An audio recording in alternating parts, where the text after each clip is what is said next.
Obomboleettii 22 Asoosama dheeraa barreessaan Atnaaboon Nagaasaa Waaqjiraa Abukaatoof Gorsaa Seeraa Seenessaan Abbaa Seenaa Arsadee Obomboleettii 22 Kutaa Arfaffaa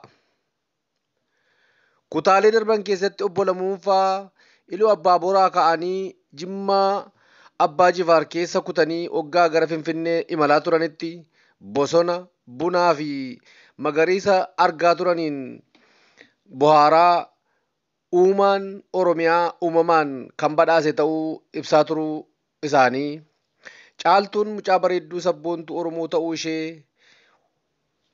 ogeettii mahaandisaa ta'uu ishee hojjettoota waliin haala nama ajaa'ibsiisuun kan waliigaltu yoo ta'e illee haalli hiriyoota ishee lammii ishee fi haalli bakka hojii sana jiru akkasumas waa'ee Bijigaa irratti yaadaan qabamuu ishee hubannee jirra. Bijigaanis guyyaa gaafa tokko namicha lammii Xaaliyaanii Juuliyoo jedhamu geggeessuuf paartii qophaa'e irratti Biiniyaamfaa caaltuu summii nyaachisuuf akka turan osoo isheetti himaa jiruu addaan cite. Bijigaan waan dabalataa maal caaltuutti hima laataa? Kutaan itti aanu maal of keessaa qabaa?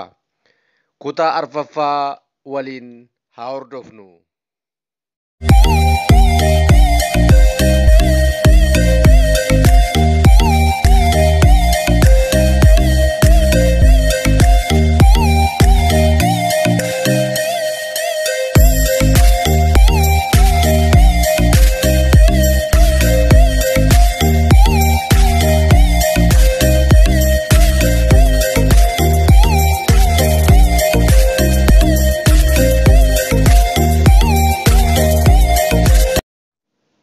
Bijigaan waan Biiniyaamfaa caaltuu irratti dalaguuf turan yakka isaan ishee irratti raawwachuuf turan caaltuutti himuu akkuma itti fufetti jira. Haaluma kanaan akkas jedhee himuu isaatti fufe. Akkuma walgalleen Biiniyaamiif Aklookii sadarkaa machiirra ga'uu isaanii hubadhe ni sirbu, ni utaalu, siin illee sodaa malee si hammatu, si dhungachuuf carraaqu. Gurra keetti jedhanii asaasu. Ani immoo irra caalaa gubachaan dhufe nan aare. Kan irra caalaa na aarsee na bobeesse ammoo Biiniyaam gurra kootti jedhee heddan taane hundi keessan iyyuu tokko summii ani sii kenne jijjiirtee laatteef miti. Ani eenyu akka hin ta'in agarta. Anumatu kennaaf kilaba Stookholmittan kennaaf ture. Garuu bishaan xiqqoo qabattee gadi lakkisu waan jetteef natti hin tolle. Kanaafan dafee fuudhee dhufe. Kunoo amma humnaan reeddi bulee jettee jirti. Qaruuraan fedhuu jette illee humnaan fichisiisee itti buuseeraa fi amma gara mana boolii dhaquu ishee yookaan immoo haala mijaa'aa qofatu eegama. Tole yoo ta'uu baate garuu yeroo dhumaatiif carraa tokko siif kenna naan jedhe. Anis yeroo inni si hammatee sirbu waan anaareef suuta jedheeni boorsa harka isaa giibii boodaa keessa jiru nan fuudhe. Hanna yoo jette ni dandeessa. Sagalee muuziqaa ta'uu, qoricha duraa liqimsite haa ta'uu, atis gammachuun kee daangaa darbe. Hunduma waliin kofalta. Sirbuus ni yaalta. Biiniyaam haalli gaariin isaaf mijaa'uu hubate. Summii dhugaatii kee keessa buusuuf hoggaa jedhu giibii isaa keessa gaafa harka kaa'u boorsaa isaa dhabe. Si dhiba. Saree maraate ta'e. Asiif achi fiiguu jalqabe. Of nyaate. Garuu icciitii isaa nutti himuu hin barbaanne.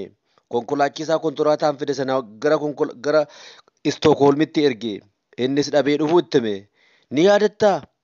Namni silaa si hammatee sirbu battalumatti jijjiiramee an harkaa hin baatu jedhee bookkisuu isaa. Sitti dhaadachaa ture hin bari. Kana gidduutti manicha keessatti jeequmsi ka'e. Ati fiiguu kee argeen ba'anis fiigdee dhuftee natti maramte. Gammachuu natti dhaga'ame ibsuu hin danda'u. Osoo akkuma ati na hammatte kanatti dhihee bari'ee jedheen yaade. Haalli akkasiif yeroo jalqabaa ta'e tolcheen beeka. Haala jiru waan hin beekuuf osoo Biiniyaamfaa hin dhufin achi si fuudheen miliqe.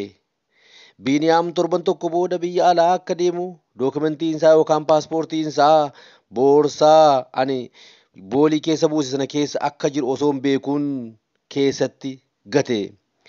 Innis itti taphatee umurii keerra godaannisa hin taane kaa'uuf deemaa ture. Ani sirra isatti dhiyaadha. Garuu hinaafee haa ta'uu siif yaadee haa ta'uu hin beeku. Gochaa suukanneessaan raawwadhe. Carraan Biiniyaam biyya alaa deemuufis sababa kanaan gubate.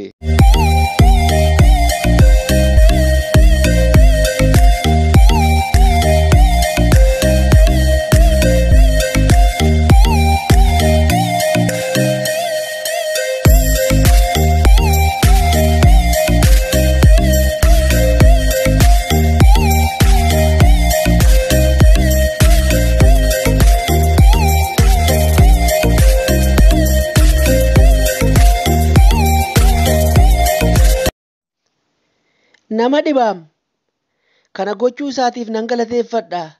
Garuu dursee maaliif natti hin himne? Osoon gaafa sana jalqaba irratti isatti dhiyaachuu baadhee dabarsee na kenna ture miti. Nani naafee kon beeku jedhaayi hin saalfatoo maaloo?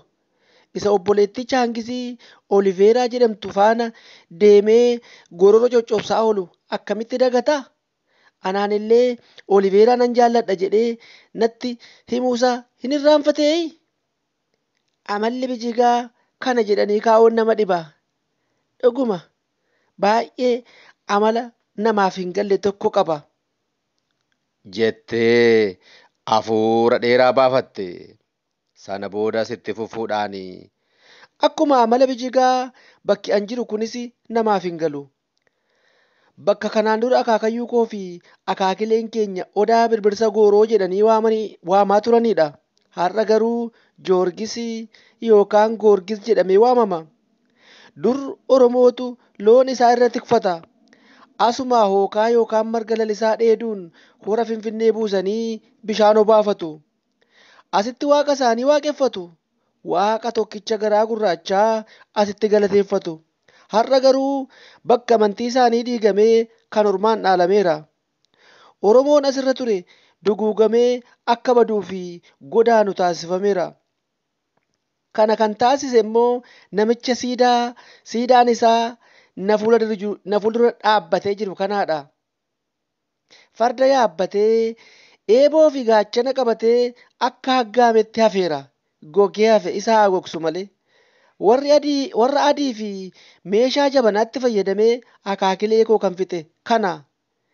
Biyya abbaa koo weeraree kan qabate kana. Osoo hin danda'e har'uman buqqisee galagalchan ture. Daandii baaburaa hojjechuu fi moofaan akka itti maramu taasifamnaan hiddisaa warri nyaaphaa nurraa jigsuuf jedhanii iyyaa turan. Isaan ni faarsu, nummoo itti faarsina. Akkuma argitan daandiin baaburaa as Giyoorgisii kana jalatti hojjetame yoo hin yaadattu ta'e baay'ee gadi fagaatee qotameeti. Kara deemaan akka argu hin barbaadamu ture. Icciitii maaliitu jira laata? Eeyyee siidaa kana jala icciitii wayii hin dhibu. Maaltu beeka? Siidaa kana galagalchinee hunduma isaanii agarra.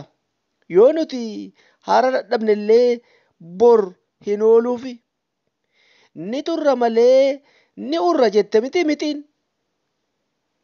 Jettee ammas hafuura dheeraa baafatte Caaltuun.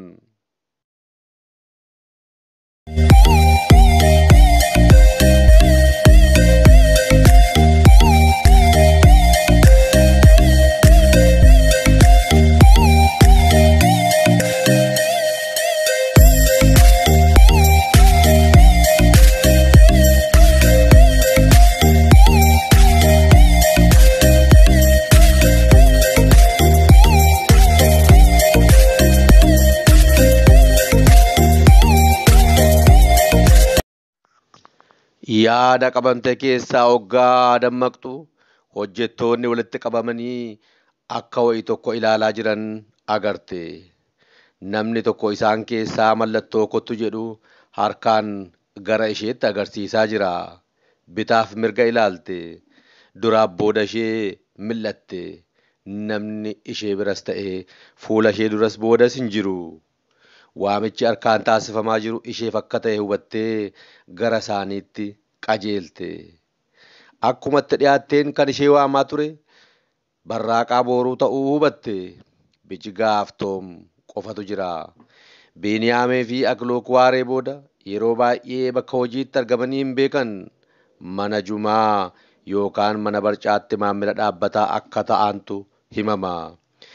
Bijigaanis yeroo tokko tokko isaan waliin deema. Har'a garuu hin deemne. Isaan chaangizii waliin deeman. Daandii baaburaa naannoo Dukam hojjetamaa jiru ilaaluu deeman. Naannoo siidaa Odaa Nabeetti rakkoo sararaa qaba waan jedhameef deemanii. Chaangizis kan filatan haa ta'u jedhanii.